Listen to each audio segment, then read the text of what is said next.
গাজীপুরের শ্রীপুরে পারিবারিক কলহের জেরে স্ত্রীকে ধারালো অস্ত্র দিয়ে কুপিয়ে হত্যার অভিযোগ উঠেছে এক স্বামীর বিরুদ্ধে।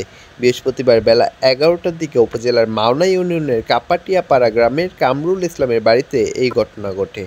হত্যার পর মরদেহ ঘরের মেঝেতে রেখে ঘর তালাবদ্ধ করে শ্বশুরকে ফোন করে ওই ঘাতক স্বামী।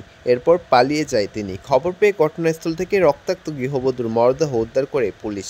নিহত স্ত্রী নাদিয়া আক্তার ময়মনসিংহ জেলার ঈশ্বরগঞ্জ উপজেলার জিকারতলা মাইসহাটি গ্রামের মোহাম্মদ নজরুল ইসলামের মেয়ে।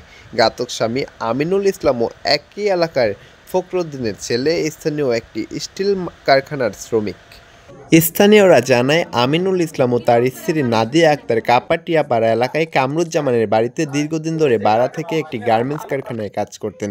গত কয়েকদিন ধরেই তাদের মাঝে পারিবারিক কলহ চলছিল। এরই জেরে স্ত্রী নাদিয়া আক্তারকে ধারালো অস্ত্র দিয়ে কুপিয়ে হত্যা করে পালিয়ে যায় স্বামী আমিনুল ইসলাম খোকন।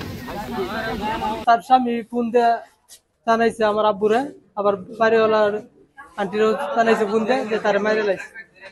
ওরা আব্বু আবার আমার ফোন দিছে, অফিসে আমি ডিউটি করতেছি। ওরা ডিউটি থেকে আসা পরে তালা ভাঙছি, ভাঙার পরে দেখি সে তারে মাইরে লাইছে। কেন অফিসে ছিলাম, অফিস থেকে আসার পরে যে শুনতে পাচ্ছি যে এইটুকু ঘটনা 10টার দিকে ওনার হাজবেন্ড, যিনি মারা গেছে, ওনার হাজবেন্ড বাইকে ফোন দেওয়া বলছে যে আমি তো এটা মারছি, তো দরজা খুলে দেখতে পারো যে কেমনি কি হয়েছে, দরজা খুলে দেখার জন্য। পরে ওনার ভাই আসছে, আমার এখানে যে বাড়িওয়ালা ছিল উনি তো আর তার ভাই আসার পরে দুজন গেছে, যাওয়ার পরে দেখে যে ওনাকে মেরে ফেলছে।